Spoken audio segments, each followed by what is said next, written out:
Donc actuellement il est en Côte d'Ivoire. Et son petit frère aussi, Timothée aussi est missionnaire là-bas en Côte d'Ivoire. Et ils sont une bénédiction en tout cas pour ce pays, mais pas seulement pour la Côte d'Ivoire, mais aussi pour la Sud-Région. Et nous sommes contents ce matin de l'avoir. Sa fille va bientôt se marier là derrière. Et il a 2 filles. Et vraiment, son époux n'est pas là ce matin pour des raisons. Et la prochaine fois, il sera avec nous. Amen. Donc c'est la place au missionnaire blanc du Tigre. Voir la Dieu, d'accord? Voilà. Et que le Seigneur le bénisse. Donc,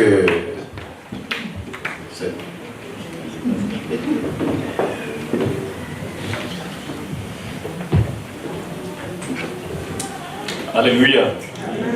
Gloire à Dieu ce matin. C'est bon d'être dans la présence du Seigneur, de le louer ensemble, d'être ensemble avec les frères et sœurs. Toute la famille Tigre vous salue. J'ai parlé avec mon père hier, donc il vous salue. Mon frère Timothée aussi, sa famille. Également mon épouse qui est actuellement à Dalawa. Elle est en train de suivre la construction d'un centre. Comme je suis en déplacement, donc elle est en train de suivre la construction à ma place. Mais nous sommes priés pour nous. En septembre, nous allons lancer à Dalawa sur un site missionnaire qu'on est en train de construire, plusieurs bâtiments, un petit campus là, pas loin de l'Institut Pastoral des Saints de Dieu, mais c'est un ancien terrain que la mission a eu en 82. Et donc il y avait un logement missionnaire là, mais maintenant c'est très grand le terrain. On est en train de construire des salles de classe, dortoirs, etc. Parce que la mission américaine veut que tous les nouveaux missionnaires américains pour l'Afrique de l'Ouest, ils vont faire un stage de 10 mois en Côte d'Ivoire. Donc on nous a demandé de les former sur le terrain. Avant, on faisait toujours une formation aux États-Unis pour nos nouveaux missionnaires. Mais quand les gens sont en classe là-bas aux États-Unis et puis ne sont pas face aux réalités du terrain, on constate que c'est peut-être 10 à 20% des informations qu'ils retiennent. Et maintenant, quand ils arrivent sur le champ, ils sont en train d'appeler en crise pour telle ou telle chose. Pourtant, ils ont vu cette information, mais à l'époque, ce n'était pas important. Et voilà, maintenant, c'est devenu critique. Donc, nous allons faire cette formation. Donc, priez pour nous parce que tous les nouveaux missionnaires vont passer par ce centre. Donc, c'est un grand défi. Nous croyons que le Seigneur va nous aider. Si nous, on ne forme pas bien, cela va se voir très rapidement lorsque les gens arrivent dans les différents pays. Donc, priez pour nous. Nous avons constaté que depuis un moment que 50% de nos missionnaires démissionnent après un mandat. Donc, nous cherchons maintenant à les accompagner, les aider pour qu'ils restent plus longtemps dans leur lieu de service. Ce matin, mon message est autour d'une question que je vous pose ce matin. Et la question que je vous pose, et c'est une question importante, c'est quelle est ta place dans l'histoire de Dieu? Quelle est ta place dans l'histoire de Dieu? Chacun de nous, un jour, si nous sommes nés de nouveau, on a accepté Jésus comme notre Sauveur, il n'y a que 2 destinations. Soit nous allons partir, nous allons enlever par le Seigneur quand il revient, et nous allons se joindre à lui, et nous serons au ciel avec le Seigneur. Et puis après, lorsqu'il y aura la nouvelle Jérusalem qui va descendre sur cette terre, il y aura une nouvelle terre créée par Dieu. Nous allons habiter avec le Seigneur pour toute éternité. Et nous allons servir avec lui, nous allons régner sur l'univers. Mais il n'y a que 2 destinations. Soit pour être avec le Seigneur éternellement, ou bien ce que la Bible appelle la seconde mort. Pour ceux qui ont rejeté Jésus, pour ceux qui n'ont pas connu la nouvelle naissance, et puis ils sont condamnés pour toute éternité dans l'enfer, dans les temps de feu. Aujourd'hui, le monde moderne aime l'idée du ciel, et donc ça on accepte toujours, mais on n'aime pas l'idée de l'enfer. Et on dit que Dieu qui est amour ne peut jamais envoyer quelqu'un en enfer, mais on oublie aussi que Dieu est saint et il est juste. Et le problème, c'est que sa personne ne peut pas supporter le péché. Et donc, comme nous sommes créés à l'image de Dieu, et notre âme ne meurt pas, il n'y a que deux destinations. Mais la question pour nous qui sommes nés de nouveau, qui sommes rachetés, qui ont accepté Jésus comme notre sauveur, qui servent le Seigneur ici sur cette terre, celui qui a mis sa foi en Christ, ce n'est pas par les œuvres que nous sommes sauvés, mais c'est par la foi, c'est par la grâce. Donc, nos œuvres ne vont pas nous assurer une place au ciel, c'est notre foi qui nous assure une place au ciel. Donc, tout celui qui est né de nouveau, depuis le commencement jusqu'à maintenant, on va tous se retrouver là-bas. Mais la Bible nous parle du fait que lorsqu'on se retrouve là-bas, on est tous arrivés. Mais là, il y aura le tribunal de Christ.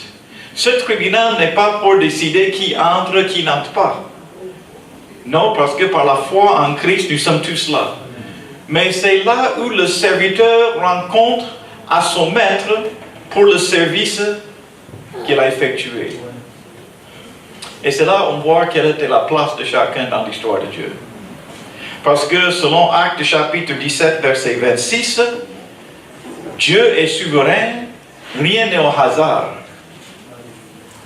J'aime beaucoup ce passage parce qu'on comprend lorsque nous lisons ce passage que ce n'est pas un hasard que moi je suis un Américain, ou bien que vous êtes Français, ou bien que quelqu'un d'autre est Congolais, ou Ivoirien, ou Chinois. Ce n'est pas un hasard la couleur de notre peau.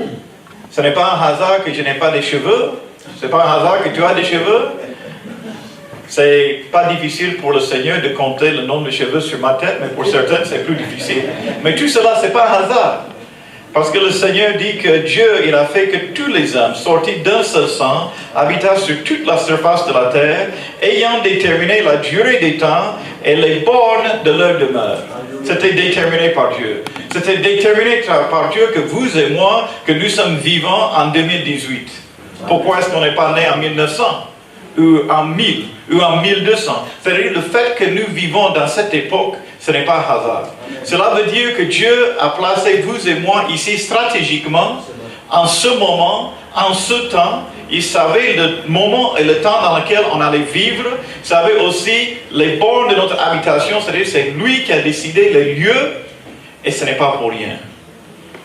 Le Seigneur, il fait cela. Il détermine les temps.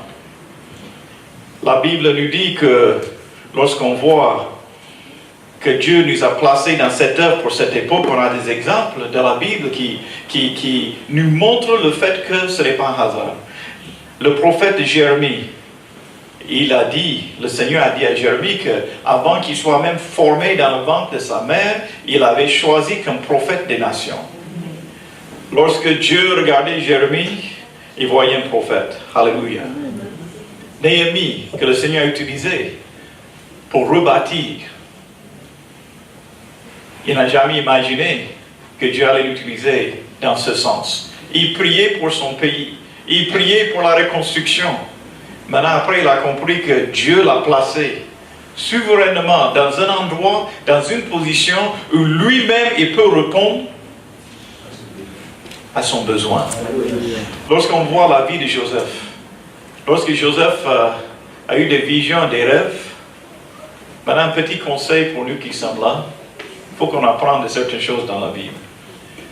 Ce n'est pas chaque vision et chaque rêve que le Seigneur veut que tu partages avec tout le monde.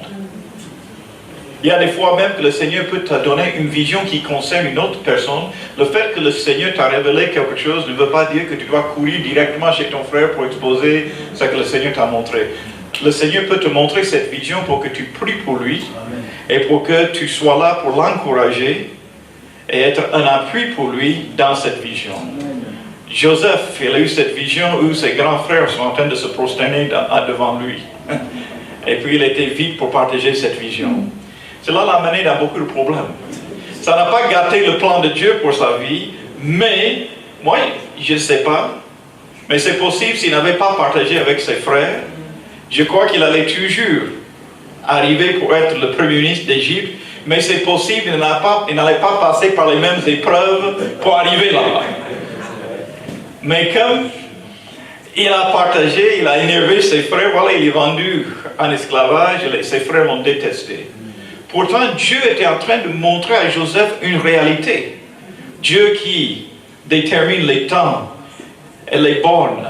Dieu était en train de montrer à Joseph que lorsque Joseph se voyait comme le fils préféré de son papa. Mais lorsque Dieu regardait Joseph, il sait pourquoi il a placé Joseph. Joseph allait devenir premier ministre d'Égypte et Joseph allait sauver non seulement sa famille, mais le monde entier de la famine qui allait venir.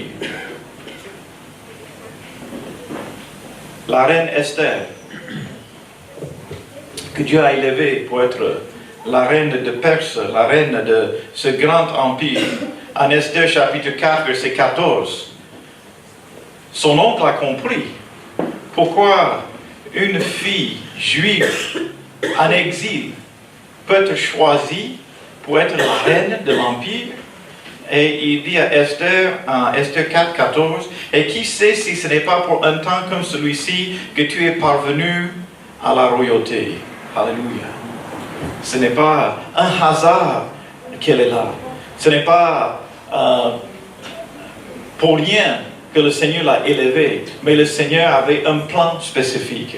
Et la question qui est là lorsqu'on voit ces personnes, lorsqu'on lit en Hébreux chapitre 11, où la Bible parle des héros de la foi, nous voyons des gens, nous voyons leur place dans l'histoire de Dieu. L'ennemi veut nous distraire, l'ennemi veut que nous vivons nos vies, on mange, on boit, on dort, et puis c'est fini. Mais Dieu nous a placés, et Dieu veut utiliser chacun de nous, et Dieu veut marquer, que chacun de nous marque notre place dans son histoire. Amen. Et lorsque nous allons nous tenir devant lui, vous voyez certaines choses, ce n'est pas compliqué. Jésus est venu ici en mission. La mission était de chercher de sauver les perdus, d'annoncer le royaume de Dieu et de faire des disciples. Jésus a confié cette mission à nous. La mission n'est pas accomplie encore. Parce que lorsqu'on accomplit cette mission, la trompette va sonner et Jésus va revenir.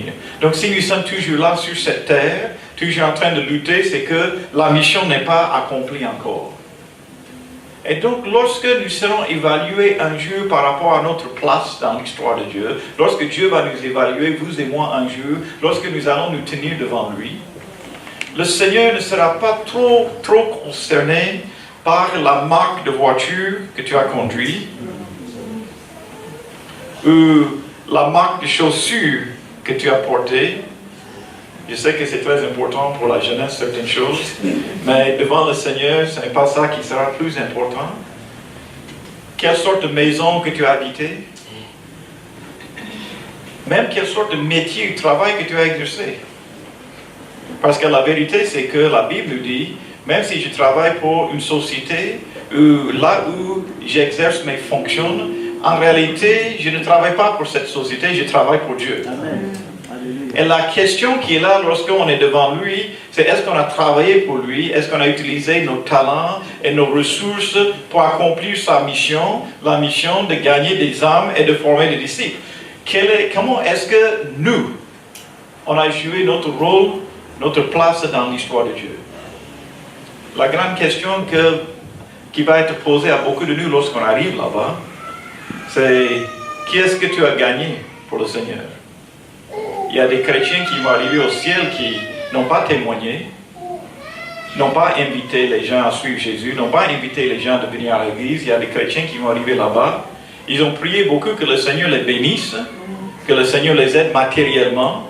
Mais par rapport à ce qui est plus important au cœur de Dieu, c'est-à-dire le salut de l'humanité, ils n'ont pas vraiment participé.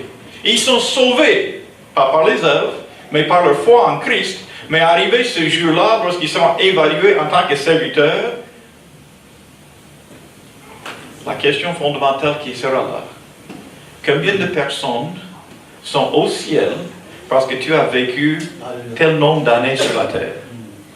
Ça peut être à travers notre vie quotidienne et le témoignage que les gens ont vu. Ça peut être à travers les paroles, les prières d'intercession, les paroles de témoignage qu'on a données. Ça peut être à travers les investissements qu'on a fait. Quelle est notre place? Vous voyez, le pasteur d'Aplex, Honoré, en Côte d'Ivoire, il aime dire que c'est la stratégie des petites actions à grands effets que nous cherchons. Souvent, nous voulons des grandes actions, mais ce qui bâtit le royaume de Dieu, c'est les petites actions. Et lorsque nous sommes fidèles dans les petites actions, cela porte des grands effets dans le royaume de Dieu. Lorsque on est fidèle et on est sensible au Saint-Esprit et on comprend que c'est Dieu qui détermine les temps. Il faut comprendre le sens de ce passage lorsque la Bible dit qu'il détermine le temps. Ce n'est pas seulement ici, il ne s'agit pas seulement du temps chronologique, mais il s'agit des moments opportuns. Des moments, des portes ouvertes, des moments où le Seigneur nous place et il nous pousse par son Esprit Saint. Et nous pouvons collaborer ou nous pouvons refuser. Le problème qui est là pour nous lorsque nous serons devant le Seigneur, franchement, le jour-là, il y aura certaines personnes que moi, ici sur la terre, je pense que vraiment c'est un frère ou une sœur qui sert le Seigneur de tout le cœur. Mais moi, je ne vois pas le cœur. Il se peut. Ils ont été fidèles à l'Église, ils ont été fidèles à beaucoup de programmes, mais lorsque le Saint-Esprit leur parle, leur demande de faire quelque chose, ils refusent. Moi, je ne veux pas savoir. On a eu une équipe qui est venue des États-Unis lorsque j'étais au Niger.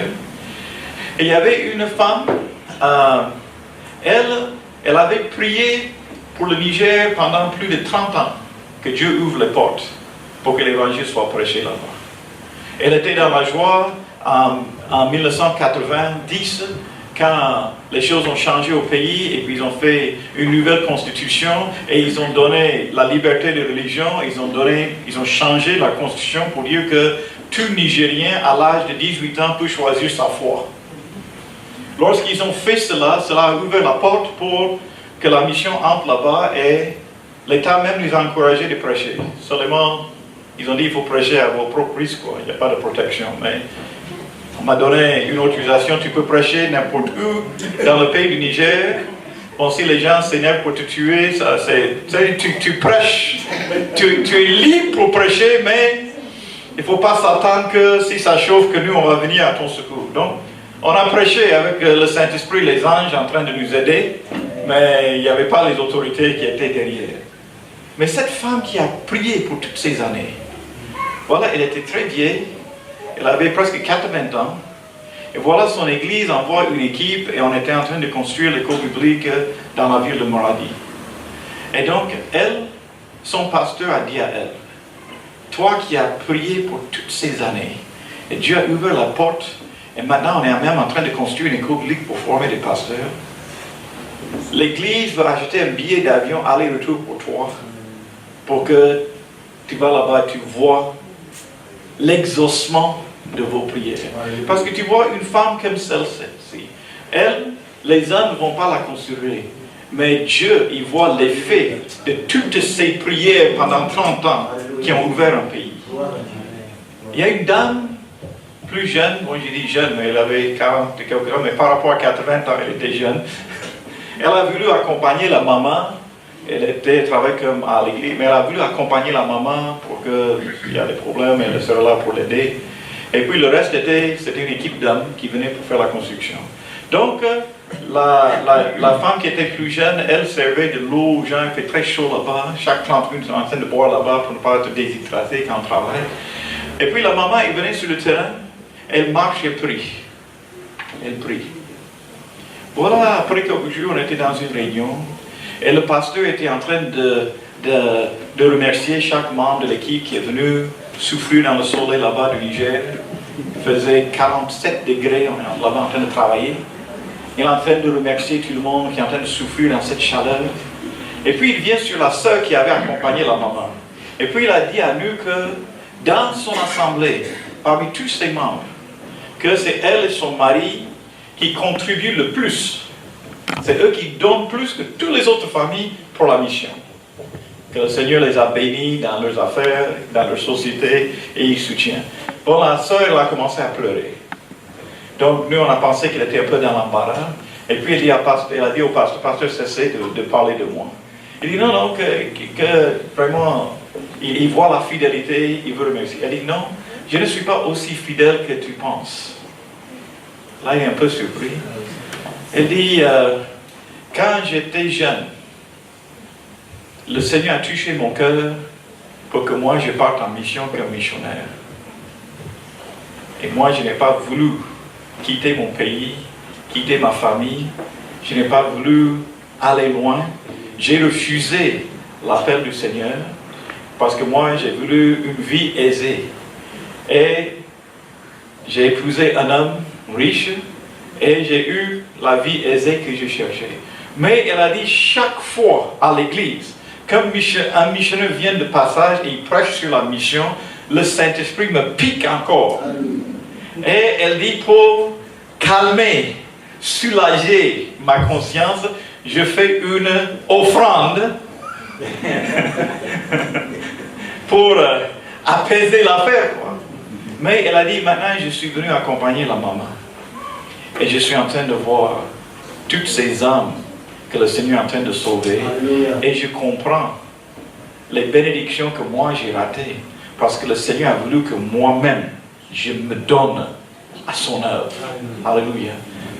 Il y a des choses, je veux qu'on comprenne aujourd'hui, que c'est vrai, le Seigneur veut qu'on donne des offrandes pour soutenir son œuvre.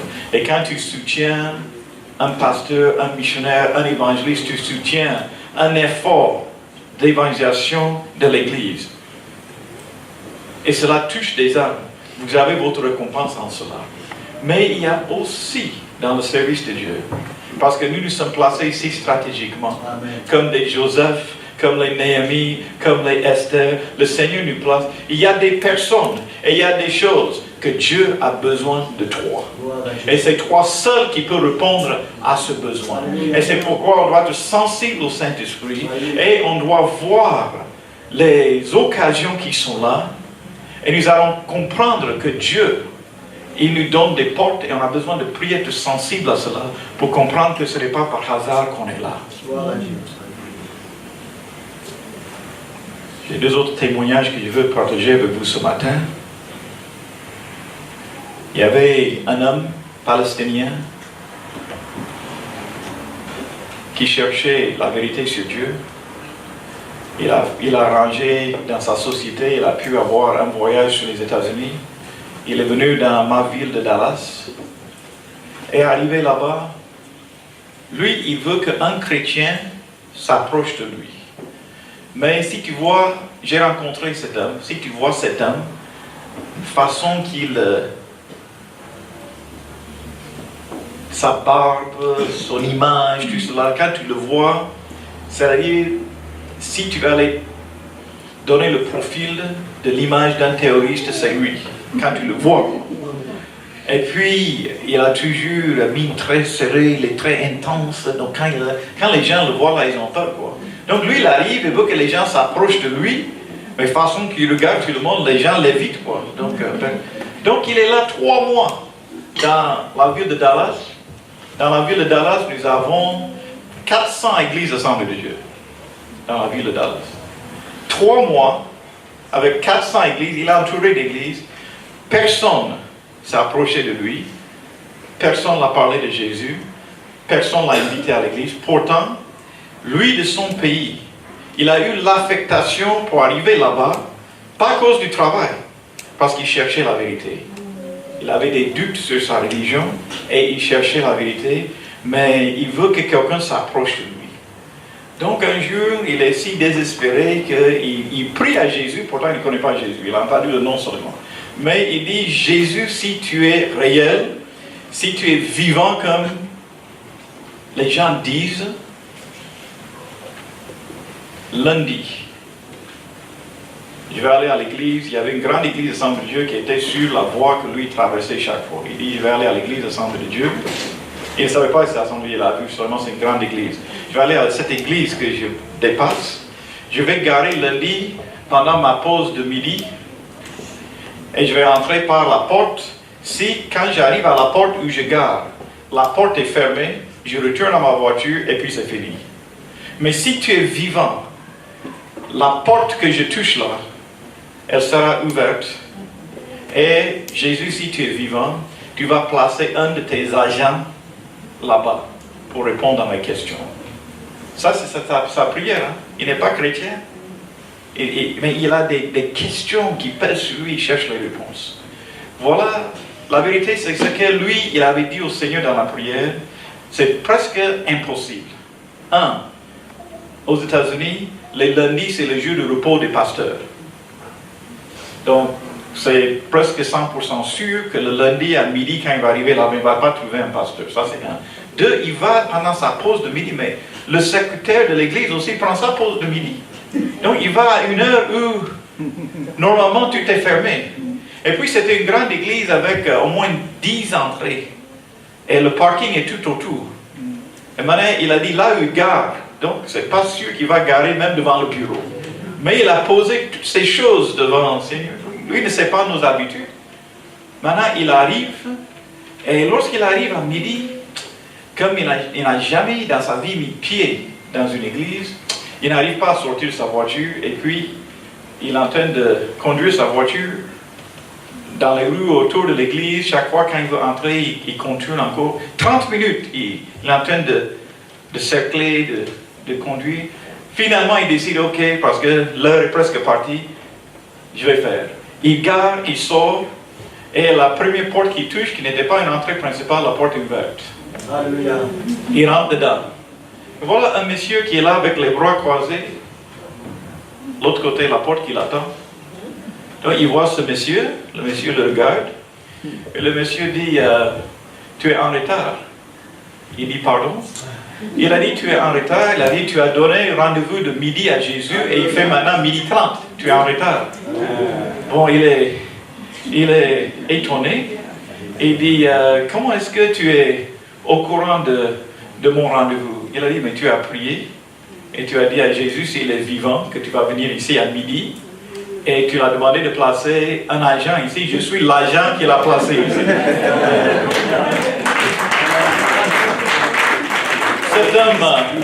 Cet homme était très... Donc, à ce moment-là, il a ouvert son cœur. Il a ouvert son cœur. Et le Seigneur l'a touché. Il a accepté le Seigneur. Il est maintenant membre de l'Église. Il est marié, des enfants. Il est très actif. Il partage son témoignage pour encourager les gens de ne pas regarder l'extérieur des personnes. Parce que le Seigneur est en train de faire un travail dans le cœur. Et il y a des personnes qui sont ouvertes, qui sont prêtes à recevoir le Seigneur. Mais si on regarde l'extérieur, ils sont découragés. Et on va dire que non, cette personne... Mais on ne peut pas savoir ce qui s'arrive à l'intérieur. Et lui, ce qu'il a touché, c'est tous les mois qu'il a passé là-bas. Personne ne s'est approché de lui parce que lorsqu'on le voit, on voit l'extérieur, on dit que non, ça c'est pas quelqu'un qui sera intéressé en Christ. Pourtant, son cœur était ouvert. Et voilà ce qui est là. Cet homme qui attendait ce monsieur, il n'est même pas membre de cette assemblée. Il était de passage sur la route. Et il est dans sa voiture, parce qu'il voyait sur une autre ville, il est dans sa voiture. Il avait programmé s'arrêter dans la ville de Dallas pour manger en route pour l'autre ville. Et quand il est en train d'approcher, il est en train de prier dans sa voiture et le Saint-Esprit lui parle pour dire, allez garer devant cette église. Et il y a un homme que j'envoie vers toi. Et c'est là qu'il est parti, il a vu le secrétaire pour qu'elle ouvre la porte où le Saint-Esprit a indiqué que le monsieur allait garer. Quand je parle de Dieu qui détermine les temps et les bornes, et que les choses ne sont pas par hasard. Lorsqu'on parle de l'œuvre de Dieu, et lorsqu'on parle des portes ouvertes qui sont autour de nous, lorsqu'on parle des gens qui sont autour de nous, même les gens que nous voyons comme durs, comme impossibles, nous ne savons pas ce que le Saint-Esprit est en train de faire dans nous. Nous avons besoin de prier, demander chaque matin, Seigneur, toi qui as déterminé que moi je sois là, toi qui m'as placé dans cet endroit, toi qui m'as placé dans ce milieu, Seigneur, dirige-moi par ton esprit dans les rendez-vous divins.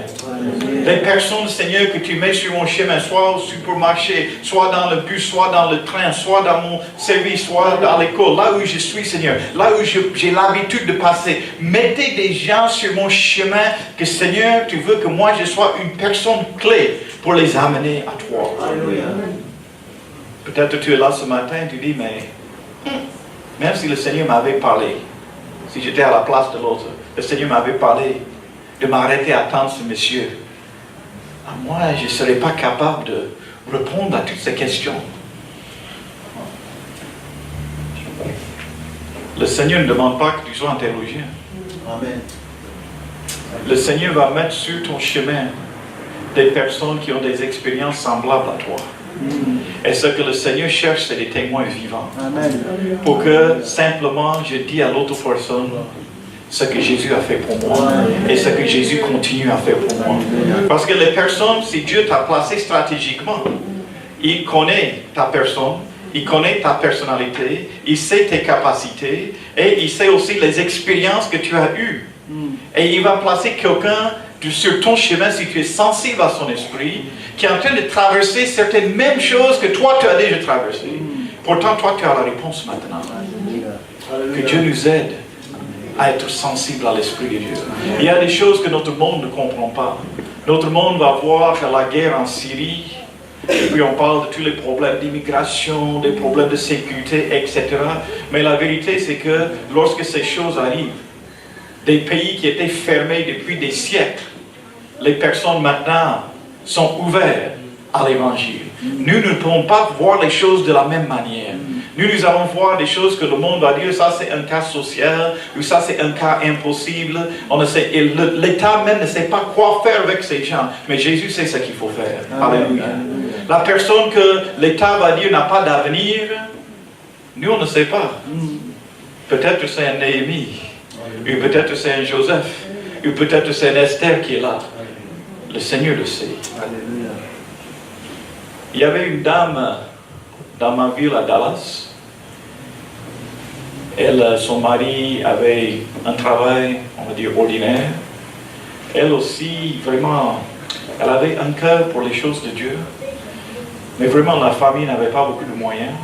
Ils luttaient pour payer la location, pour vivre. Mais la sœur, chaque fois, elle prie et dit, demande au Seigneur.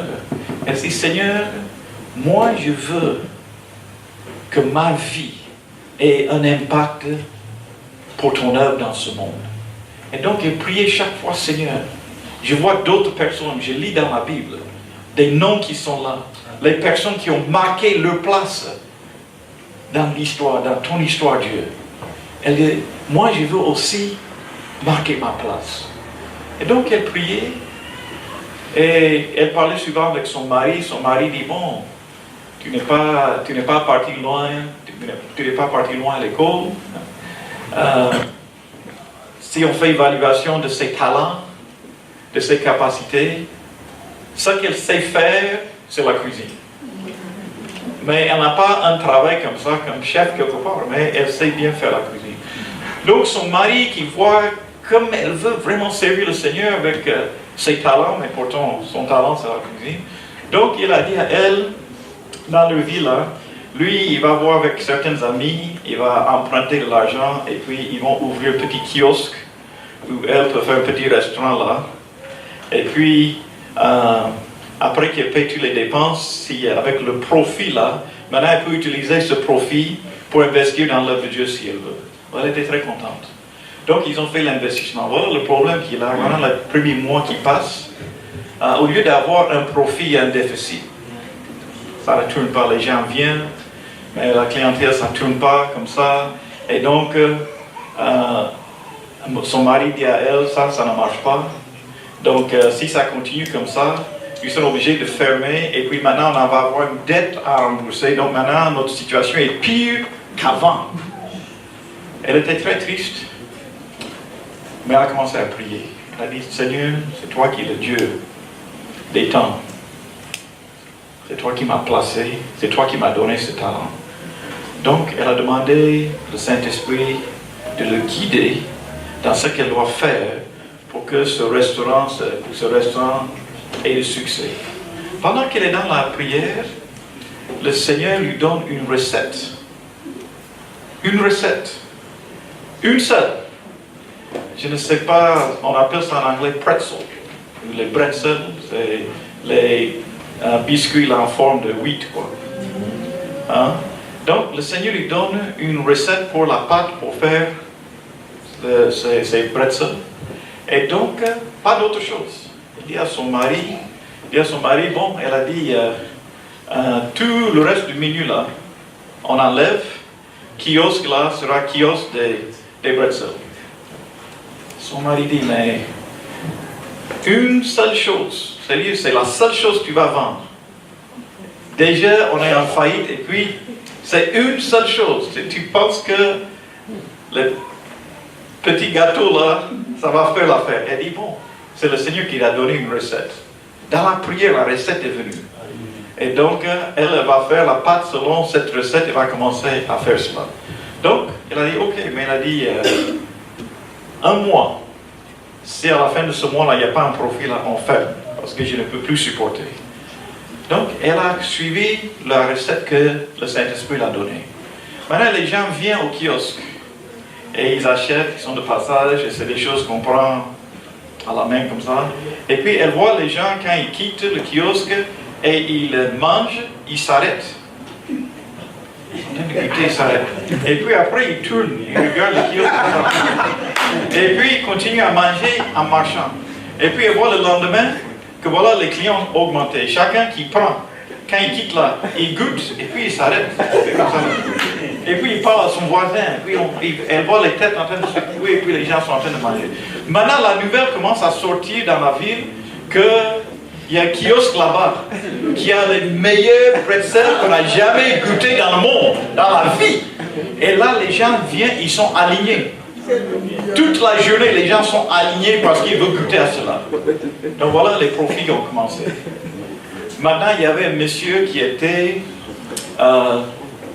un haut placé à l'aéroport de Dallas, un des plus grands aéroports aux États-Unis. Lui aussi, il a goûté son gâteau là-bas. Il veut le voir. Il dit, je n'ai jamais goûté quelque chose comme ça dans ma vie. Il dit, je veux que tu ouvres un kiosque à l'aéroport pour tous les passagers qui viennent. Donc, il a aidé, ils ont fait les arrangements et puis il a ouvert un kiosque à l'aéroport. Maintenant, tu as des passagers qui viennent de partout dans le monde qui transitent là-bas. Et les gens sont en train de manger et eux aussi, quand ils prennent, ils s'arrêtent. Voilà maintenant, d'autres s'approchent.